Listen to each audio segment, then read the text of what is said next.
একটি সুষ্ঠু নিরপেক্ষ নির্বাচন না করার জন্যই কিন্তু মাফিয়া সরকারের নির্মম পতন হয়েছিল।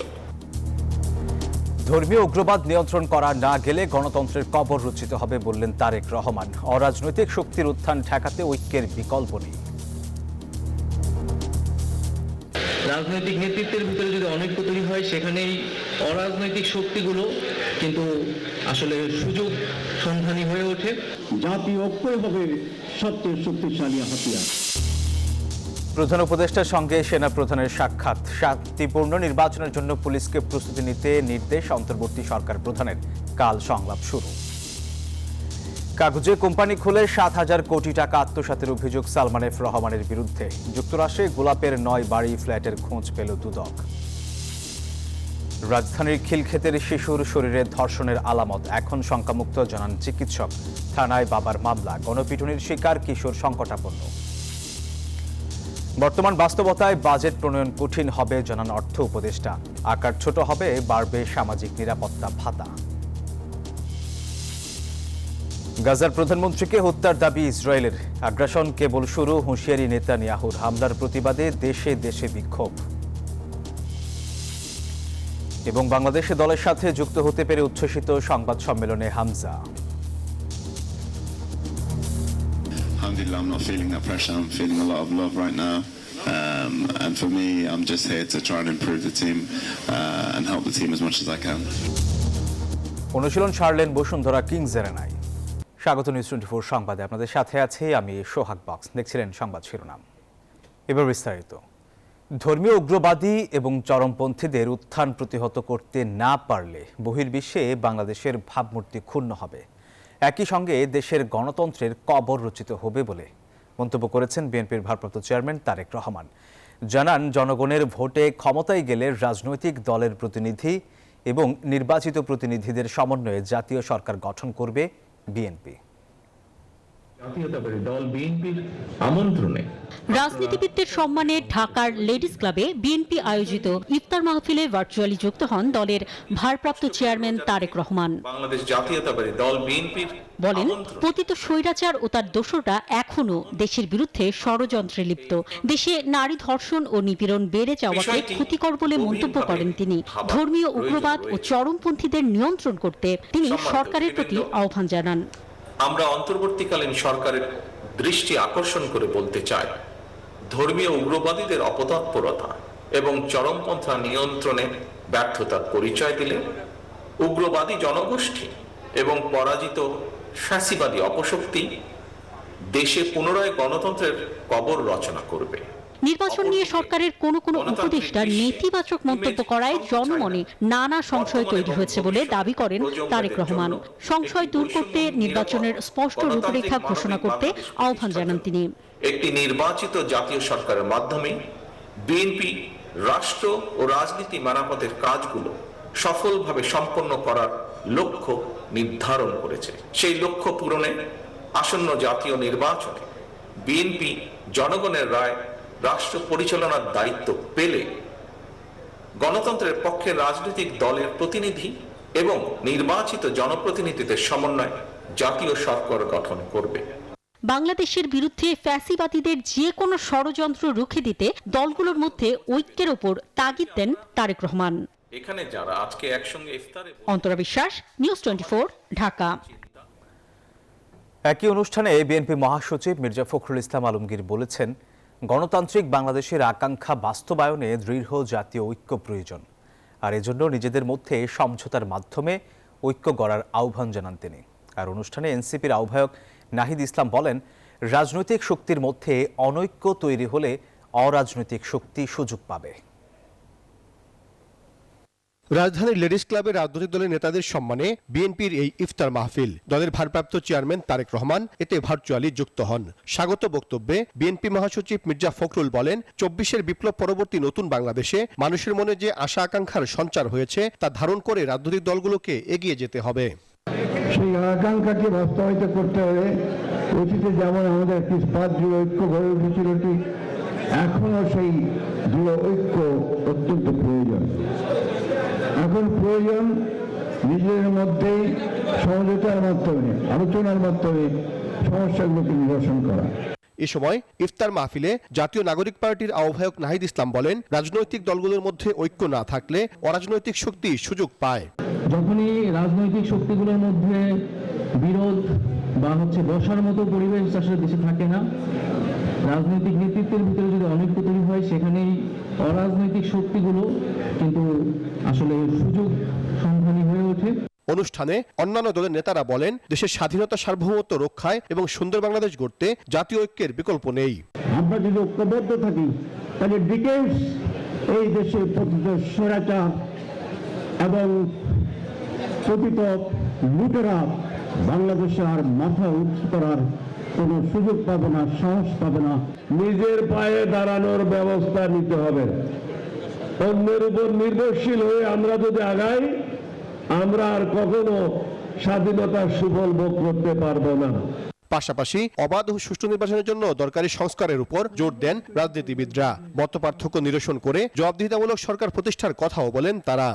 রোজার শিক্ষাই বলেন আর এই মহান গণঅভ্যুত্থানের শিক্ষাই বলেন, সবাই মিলে আমাদেরকে এই শিক্ষা দেয়, আমাদেরকে একটা দেশ গড়তে হবে, নতুন দেশ, নতুন বাংলাদেশ, গণতন্ত্রের বাংলাদেশ। এই ন্যূনতম জাতীয় ঐক্যের মধ্যেই আমাদের সমস্ত মত পার্থক্যকে নিরসন করে বাংলাদেশে একটা গণতান্ত্রিক রূপান্তর, একটা নতুন রাজনৈতিক বন্দোবস্ত এবং রাষ্ট্রের গণতান্ত্রিক বিনির্মাণ করতে আমরা সক্ষম হব। আগামী নির্বাচন সহ অন্যান্য বিষয়ে বড় দল হিসেবে বিএনপিকে জাতীয় ঐক্য গড়ার বিষয়ে ভূমিকা রাখার আহ্বান জানান বিভিন্ন রাজনৈতিক দলের নেতারা। সাইফুল ইসলাম, নিউজ 24, ঢাকা।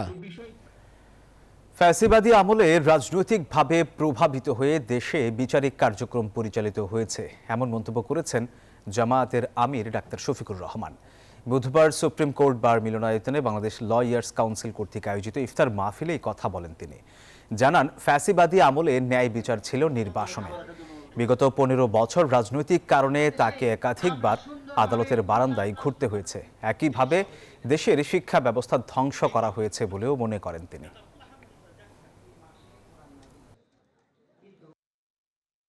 ন্যায় বিচার নির্বাসনে, শিক্ষা ভাঙ্গাচোরা, না আছে এর কোনো নৈতিক ভিত্তি, না আছে তার কোনো বৈশ্বিক মান, কিছুই নেই।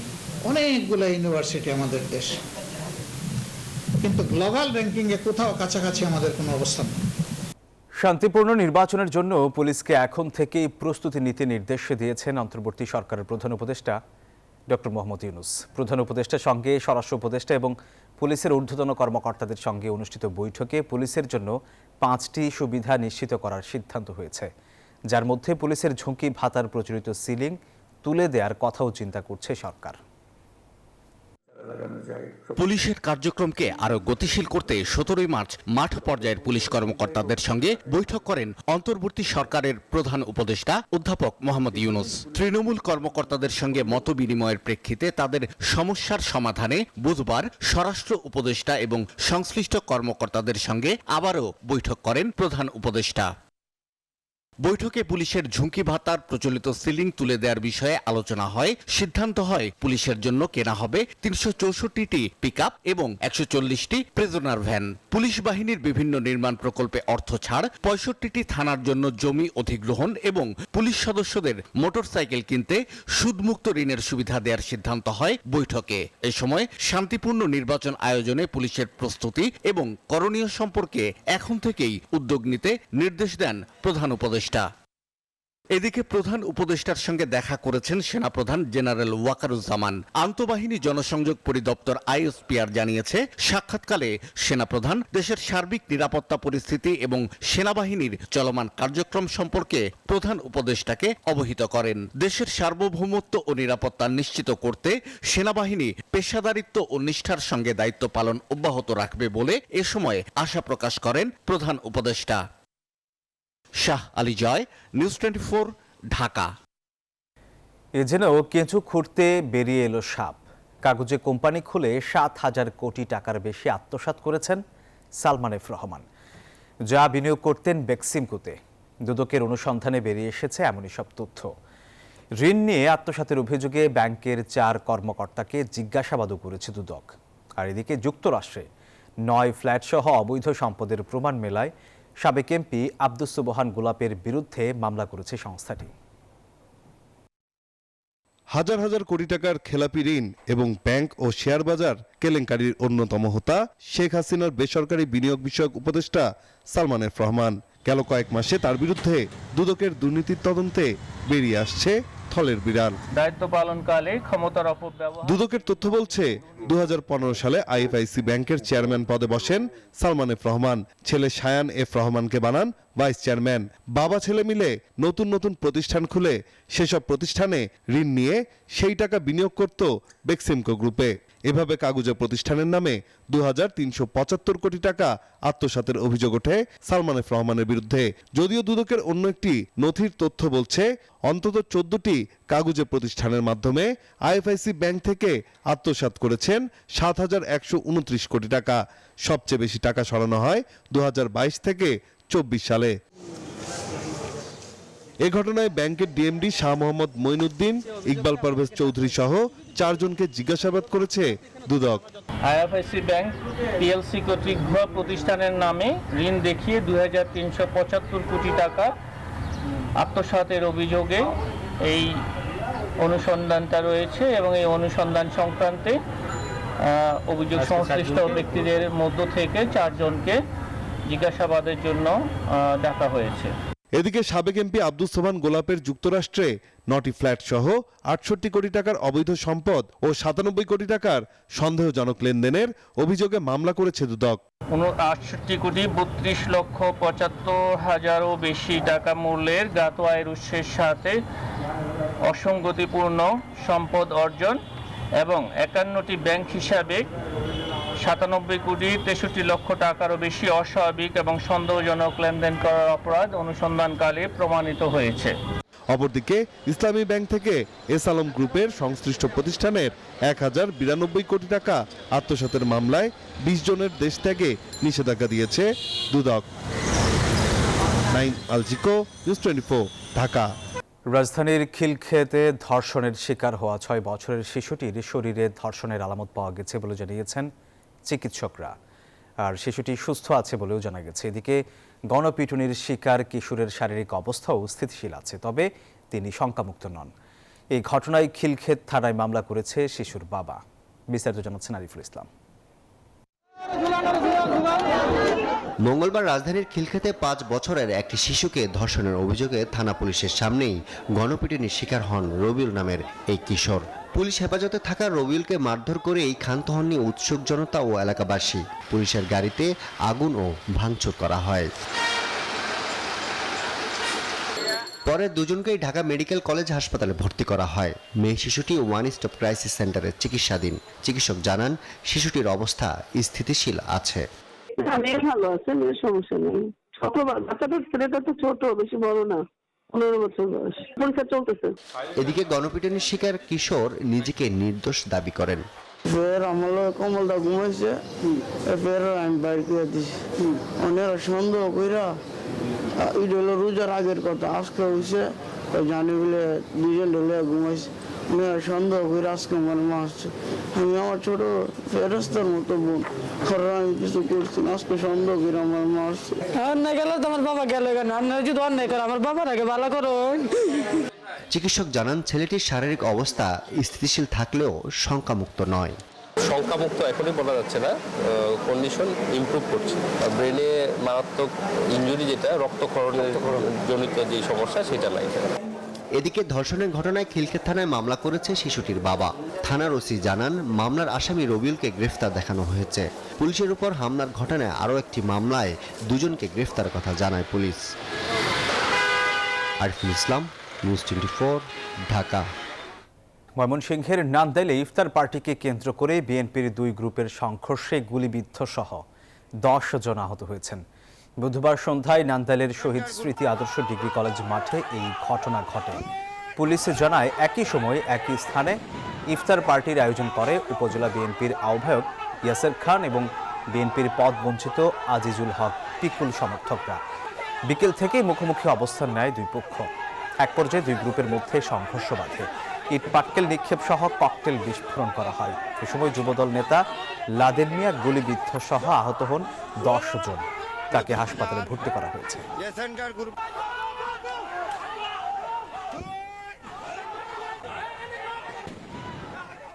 রাজধানীর ইব্রাহিমপুরে গণমাধ্যম কর্মীদের উপর হামলা করেছে বিএনপির পরিচয় দিয়ে সন্ত্রাসীরা।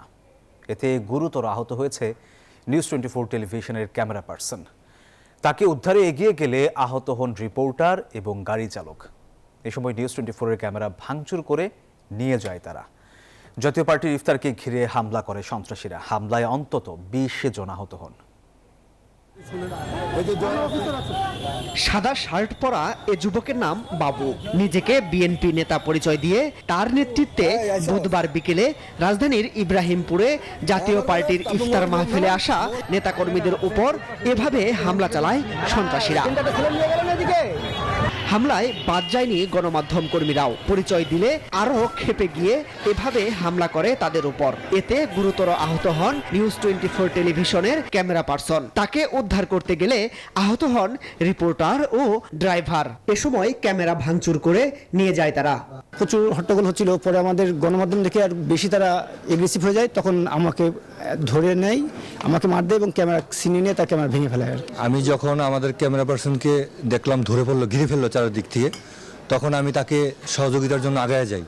যাওয়ার এক পর্যায়ে একজন আছে সাদা শার্ট পরিহিত, সে আইসা আমাকে কলার ধরে টান দিয়ে নিয়ে যায়। পরে রেস্টুরেন্টের মূল ফটকের সামনে অবস্থান নিয়ে আটকে পড়াদের উপর এভাবে হামলা করে তারা। বাবুর নেতৃত্বে এই হামলায় মাথা ফেটে যাওয়া সহ আহত হন অন্তত 20 জন।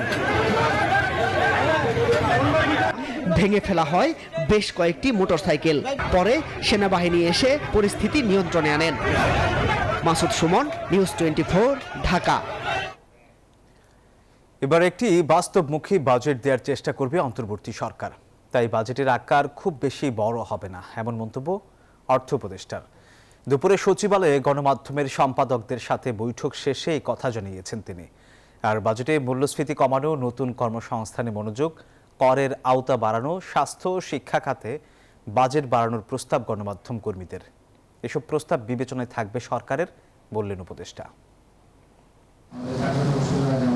অন্তর্বর্তী সরকারের প্রথম বাজেট 2025-26 অর্থবছর, তাই চলছে ব্যাপক প্রস্তুতি, আছে চ্যালেঞ্জও। সব মিলিয়ে একটি বাস্তবমুখী বাজেট ঘোষণা করতে গণমাধ্যমের কর্তা ব্যক্তিদের কাছে পরামর্শ চাইলেন অর্থ উপদেষ্টা।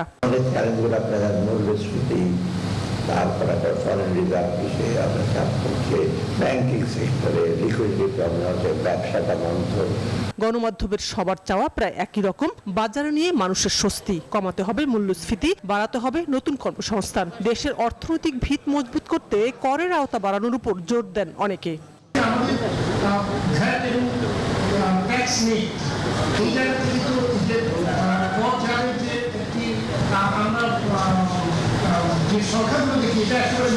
পরে অর্থ উপদেষ্টা জানান, বর্তমান বাস্তবতায় বাজেট প্রণয়ন কঠিন হবে, তবে একটি বাস্তবসম্মত বাজেট দিতে চায় অন্তর্বর্তী সরকার। বাজেটে ব্যবসা বাণিজ্যে গুরুত্ব থাকবে বলে জানান তিনি।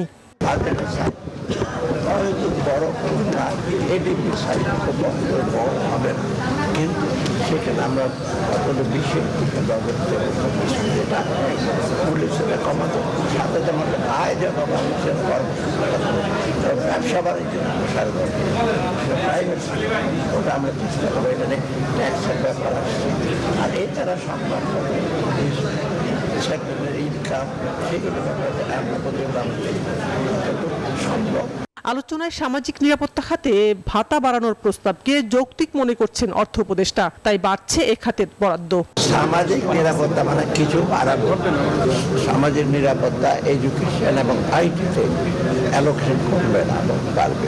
শানাজি ইয়াসমিন, নিউজ 24, ঢাকা। যুদ্ধবিরতি ভেঙে গাজায় ফের ভয়াবহ আগ্রাসন চালাচ্ছে ইসরায়েল। দখলদারদের প্রধানমন্ত্রী বেনিয়ামিন নেতানিয়াহু সতর্ক করেছেন, লক্ষ্য পূরণ না হওয়া পর্যন্ত আরও তীব্র হবে হামলা।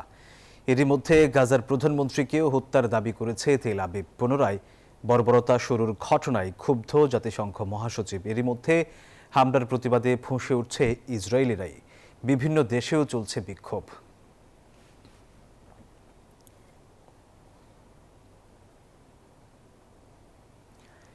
ফিলিস্তিনের গাজা উপত্যকায় ইসরায়েল আবার সামরিক আগ্রাসন শুরু করায় তীব্র নিন্দা ও গভীর উদ্বেগ জানিয়েছে বাংলাদেশ সরকার। বুধবার পররাষ্ট্র মন্ত্রণালয় এক বিবৃতিতে এই নিন্দা ও উদ্বেগ জানায়। এতে বলা হয়, বাংলাদেশ সরকার গাজা উপত্যকায় ইসরায়েলি সামরিক আগ্রাসন আবারও শুরু হওয়ার ঘটনায় তীব্র নিন্দা ও গভীর উদ্বেগ প্রকাশ করছে। এই আগ্রাসনে নিরীহ লোক, বিশেষ করে শিশু এবং নারীদের ব্যাপক প্রাণহানি ঘটেছে এবং ইতিমধ্যেই সংকটাপন্ন অঞ্চলটির মানবিক পরিস্থিতির আরও অবনতি ঘটিয়েছে। প্রথমবারের মতো বাংলাদেশের জাতীয় ফুটবল দলের সংবাদ সম্মেলনে ইংলিশ প্রিমিয়ার লিগ খেলা হামজা চৌধুরী জানান, লাল সবুজের হয়ে খেলার কথা সবসময় ভাবতেন তিনি। অধিনায়ক জামালের চোখে হামজাই বাংলাদেশের মেসি। আর অন্যদিকে ক্যাম্পে ডেকেও কেন ফাহমিদুলকে শেষমেশ খালি হাতে ফেরালেন, শেষবারের মতো সে সাফাই দিয়েছেন কোচ হ্যাভিয়ার ক্যাব্রেরা। নতুন অধ্যায়ে বাংলাদেশের নতুন ফুটবল দল, সবার সঙ্গে প্রথমবারের মতো এক ফ্রেমে হামজা দেওয়ান চৌধুরী। নতুন এই পথ চলায় হামজাই যে দলের মূল শক্তি। সংবাদ সম্মেলনে এসে বললেন, দেশের হয়ে খেলার ইচ্ছেটা সবসময় ছিল। বাবা মা আরো উদ্বুদ্ধ করেছেন লাল সবুজ রংটা গায়ে মাখতে। It's not about it. It's been a conversation with me and my family. But that never came, so I never had to make that decision. But it definitely would have been a choice I would have had to make. Like I say, my family is the biggest thing for me here, and they very much were dragging me to play for Bangladesh anyway. প্রাণবন্ত হামজা খেলার মাঠে rough and tough হলেও মাঠের বাইরে বেশ নম্র। Me and the coach have spoken for a number of weeks, and he showed me a lot of the video clips that I've been very surprised with. The team's tactical abilities and the way they've been attacking teams. So I'm hopeful that I can add something to the team. I don't have any expectation. At the end of the day, I'm from a different league. I play a different style of football, but these players here, like Jamal and the other captains, are a lot more experienced than me in international football, and experience goes a long way. So I'm here to learn from them as well. 25 March শিলংয়ে ব্যাটেলটা Hamza versus Sunil হবে কিনা তা নিয়ে অধিনায়ক জামাল দিয়েছেন কাঠখোট্টা জবাব। I think on the 25th when Hamza hear the national anthem, I think he's going to get goosebumps. আমার same ছিল, I think Hamza will get the same. I think Sunil is a very good player. He's done a tremendous job for his country. But let's be honest, Hamza is a Premier League player.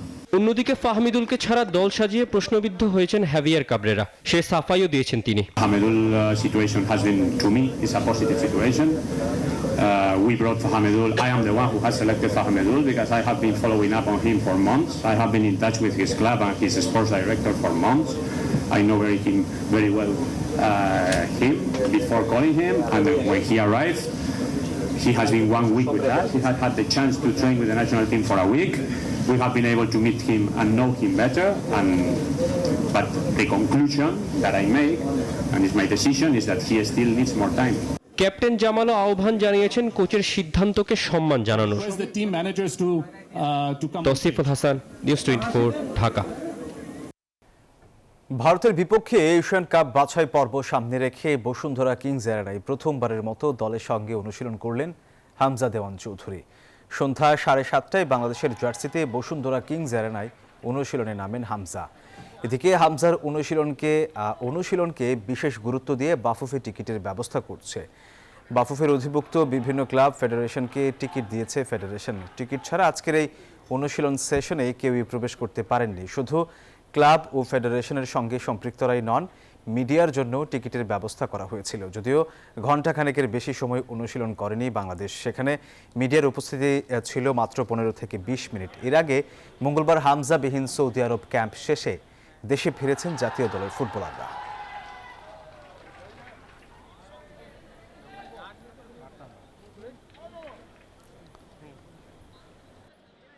এই ছিল news 24 সংবাদে। এতক্ষণ সাথে থাকার জন্য ধন্যবাদ সবাইকে।